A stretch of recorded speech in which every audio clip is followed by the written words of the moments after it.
So, truthfully, I am going to kind of look to you guys a lot to say what your connection between art and food is, because as someone who came up in this, this is a way that a lot of people make a living, not necessarily a career out of. I've made a career out of it personally, which is really kind of awesome that like people come to eat our food and want to sit and like ask us questions about our food, which is nuts. But that's never what I thought it was when I was growing up. When I was 14, I got into the industry at a local restaurant in Matamoros, Pennsylvania. That's where I grew up. And about a year and a half into it, I realized I'm like, wow, there's more. I don't know what more is, but I know there's more in food, and I know that there's more to strive for than what I was doing then. And it was a good starting place, but I just knew that there was a next level, and that was probably 2006, and they were building the hotel, Sean and Dick, and I knew what was going on. I didn't understand what it was. I didn't understand what it was going to be. Of course, I'm sure a lot of you have heard, like, oh, this big fancy hotel, this will never work. And so I wasn't sure what I was, what I was looking at when I looked at it. But I went to go talk to Michael, who was the executive chef on the opening. And, I knew I wanted a job. I knew I wanted to kind of get into this and move further down that career path. But I didn't know what it would entail. So this will tie in afterwards, but so I did 2 years with Danielle at Bar Blued on 64th Street across from Lincoln Center. It is his busiest restaurant. It's a monster. We do, I'm not kidding, 500 covers a night, which is 500 people. That's crazy for like an a la carte restaurant. It was hard. Then after that I went to work for Andrew Carmelini, who was a successor of Danielle's. He got Danielle his 1 Michelin star at Cafe Blue, so that was a big deal. And Andrew Carmelini now owns like 12 restaurants or something. That guy kills it. He's so good. My point is, by the way, when I say kill it, like I'm happy to be in the circles of these people. These guys are like crushing it, and that's like inspiring. I think anyone who's in a position, no matter where you are or what you're doing, you should still look up to people, and I look up to these dudes a lot.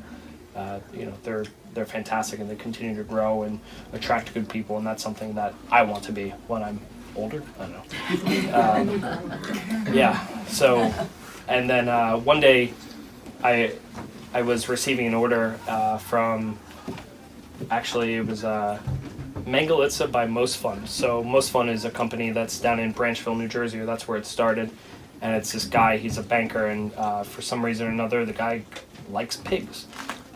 And he got attracted to Mangalitsa, which is a really high-end breed of pork. It's a Hungarian breed. They're these black hogs, and they're huge. They're like the biggest pig ever, but they have a crazy amount of fat content to them. And my sous chef looked at me and he goes, Branchville. He goes, is that, you know where that is? I said, do I know where it is? I said, yeah, I'm pretty aware.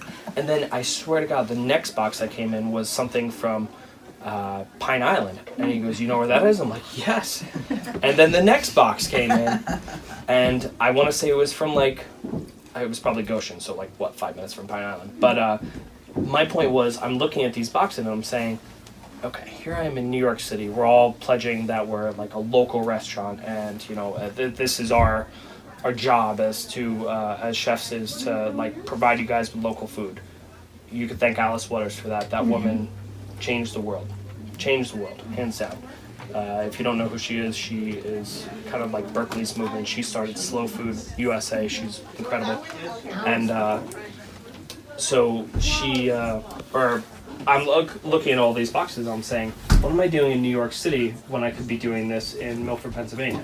Now, when I left Milford, I'm sure I didn't tell you this, but I was like, this guy's fucking nuts. This will never work. This is going to close in a year. But I didn't know anything. I have no idea. I would have never guessed that could have made it. And what are you on, 13 years? It's still pretty sketchy. So, it was just impressive to know that wow, this can exist here. And forever I'm like, no, kind of naysaying the whole thing. And then when I came back, Chef Michael invited me to come back when he was coming back to kind of, let's give it another shot, see how it goes. And of course, we're both 10 years older at that point, and I understand localities that much more, and it's that much more important to me, of course.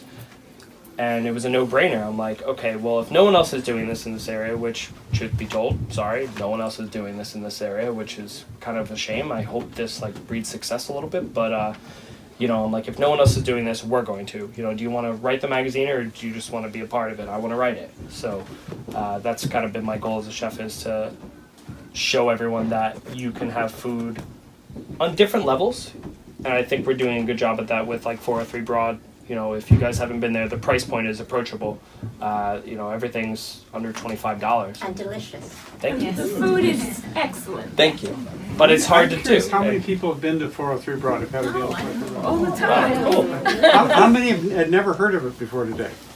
Wow. That's okay. You have to try it. Excellent. It's right on Broad Street. It's right in Millwood. It's where the That's from patisserie someone who Fauchere knows is. his pasta. I know. So, There's always a line, it seems to be. not for the restaurant, but for the bakery aspect, Okay. there's a line for sure. But so our goal right now, or my goal is, I guess, is showcasing ingredients on different levels, right? You can, especially for kids my age, you know, you guys are all old enough to understand the value of food, the cost of food. Kids my age, you know, I'm 27 years old. They don't know. They have no idea, and it sucks, you know, because they all eat what they want to eat and this and that. But when, you know, even friends who I have coming in for the first time, they're like, "Dude, this is pricey." I'm like, "Pricey? Like, what's the difference? What is the difference? I can tell you where your food's coming from. That's the difference. I can tell you like when it was picked, where it's from, who the guy is, so on and so forth. You know, like, and to me, that's that much more important. And we're, of course, like, you know, if we're getting into politics, like cutting down carbon footprint, it's a big deal. And I'm trying to showcase to people that you can do it on 3 different levels, you know, with 403 Broad being on kind of one pedestal, Bar Louie, and then Del Monaco Room, right? So you can make it affordable. You can eat in season, which is huge, and you can eat something that's quality, something that was picked like, God, a day ago. Some of the stuff that comes in, I mean, you guys, you don't know because we try to, you know, not force feed you with it, but like we buy really fresh food. We buy really fresh food. I think I said that to you yesterday. I'm like, I can't be that chef who just brings in things to make money. Like, I want us to make money, but I'll figure it out. To me, I'll make money when I make a soup. That's how I make money, right? Because there's so many ingredients and it ends up stretching itself. But, so, I think with that, it gives us the opportunity to kind of showcase on those 3 different levels, on those 3 different price points, but still all being beautiful food. Cheap food doesn't have to be ugly. You know, it's still a work of art. It's still someone, you know, and especially for what we're doing in 403, it's Southern Italian food. They're poor. They never had money. There's no eggs in pasta in Southern Italy. I brought you guys a bunch of pasta, by the way. But there's no eggs in it, you know. But And, you make that pasta. oh yeah, I make the pasta. Makes it all from scratch. Yep. So, but there's no eggs in it, and people assume that there's eggs in pasta and this and that. In Naples, there is. They had money. But down in Sicily, they didn't. So, it's interesting trying to get that across to people and them seeing, you know, what the value of $1 is, I guess, when it comes down to food, because most people associate things with, you know, the prices that they see in the grocery market. But you know, we get to take something that doesn't cost us much money because it's flour and water and make a beautiful dish like puttanesca or maybe alla matricana and, you know, things like that. It's pretty cool. So that's it. Can That's all I have. ask you a question? Sure. How many farms, is it that you coordinate that with farms, actual farms, or other markets, farmers markets? I mean, how do you arrange to get all of that fresh food? You know, here's a good example. Like, I heard of a creamery called Five Spoke. If you guys haven't had them, they're from Goshen, New York. And middle of nowhere. It's actually like closer to Pine Island than it is Goshen. And I knew his cheese existed. I heard that he was doing cool stuff because he got a write-up in a good magazine called Edible Hudson Valley, actually, which is just this awesome kind of quarterly editorial that comes out. And he had a write-up in it, and it was really inspiring. He was doing some cool old world cheeses. And gosh, it's in our backyard, so I want to go see what it was all about. So I went and banged on his door, and it was actually in the army jacket that I was wearing when I came in, and he thought it was the USDA. Slammed the door shut, and I was like, okay. And he's like, "Who are you?" And I'm like, "Brandon." And he's like, "Okay, yeah, exactly." You know. And I was like, "I'm here to buy cheese." He goes, "Oh, okay." And he let me in. I was like, "What the heck?" But apparently he was waiting for something. But I guess it's just like that, like either banging on people's doors or like I listen to a lot of recommendations. If you guys, you know, if someone tells me like, hey, you should check them out, I check them out. You know, we're in a day where we have social media. That makes it so easy. You know, whether people tag me and like, hey, this guy's doing this at this farmer's market, and they'll tag my name in it, right? Instagram's a powerful tool. But then you've also got foragers and growers coming to our door. Oh, God. The other day in the parking lot, that guy came in, pickup truck. The entire back bed of the pickup truck was full of maitake mushrooms. Oh, That was in one awesome, spade, you know? which is awesome. Yeah. We get all of the syrup we buy from Judge Andrew Napolitano's farm in Sussex County. We buy got a his bunch of maple sugar syrup maples, production. yep. You've got a couple of farms that you work with that you tell them what to grow. Yeah, some of them Tell them custom about, grow for the us. Lackawaxen Food Co-op and Oh, Windy Lackawaxen. Brow and some of Yeah. the... Lackawaxen is, if you guys haven't heard of them, you'll see their trucks after you hear that name, but they are a cooperative, so they do everything from like CSAs. Community-supported agriculture. See, and for us, it's chef sustainable agriculture, by the way, in like culinary world. But it's funny, everyone looks at it differently. And so like you would pay into like a vegetable share, and whatever these lists of farms are growing, they'll just fill your box, which is kind of cool that you don't know what you're getting, which is nice. Like maybe we kale this week, and maybe the next week you get Swiss chard. So it's like a surprise in a box every week. But they do that for restaurants too, and we can buy wholesale from them. And it's great because some of these farms are like really tucked away, whether it's up in Damascus or there's one that's in like New Delhi. I don't know how to say that. Delhi. Right. Delhi? Yeah. They're really great, by the way. I think it's called New Delhi Farm, believe it or not. But they're pretty good. What about GMOs? GMOs, good Yeah. question. Yeah. Not all GMOs are bad. It's the truth. We are in an area that is, you know, we have disease, we have blight, we have everything that every farmer doesn't want, right?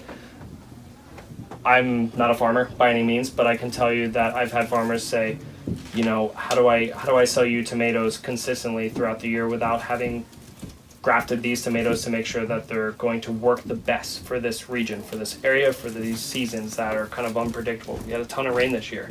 The tomatoes tasted good, but God, there wasn't a large amount of them, right? Right. They went on really long, which is cool. So we had a long season with them, but when you talk about the yield, there wasn't a great yield.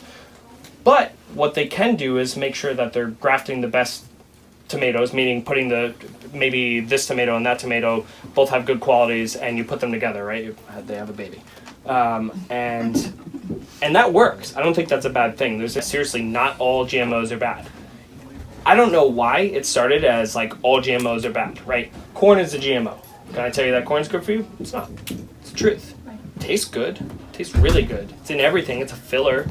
You know, it's very cheap and inexpensive. It's in our fuel. It's in. I don't want to get too controversial, but you know, that's a GMO, right? You all eat it. It's the truth. You know, there's no non-GMO corn. It's not a thing. It's not a real thing. And again, sometimes when you're talking about supplying food for a specific area that may not have great soil, great water, great nutrients, you need it. You know. Otherwise, we're not going to have food in that area, and now we're pulling from other places, and now you can get into carbon footprint and everything else that revolves around transporting food. He loves making pasta. I do love When I have to have a conversation with Brandon, I need, like, sometimes it might be a difficult conversation, or I need his attention. I find him when he's making the pasta because he's in sort of like a Zen thing. And it's so beautiful. He says, "Look at that! It comes out. And this and that." That's when I can, you know, get him in the right mood. yeah, I Something just to wanted, say? first of all, I want to thank Brandon, Chef Brandon. I want to know,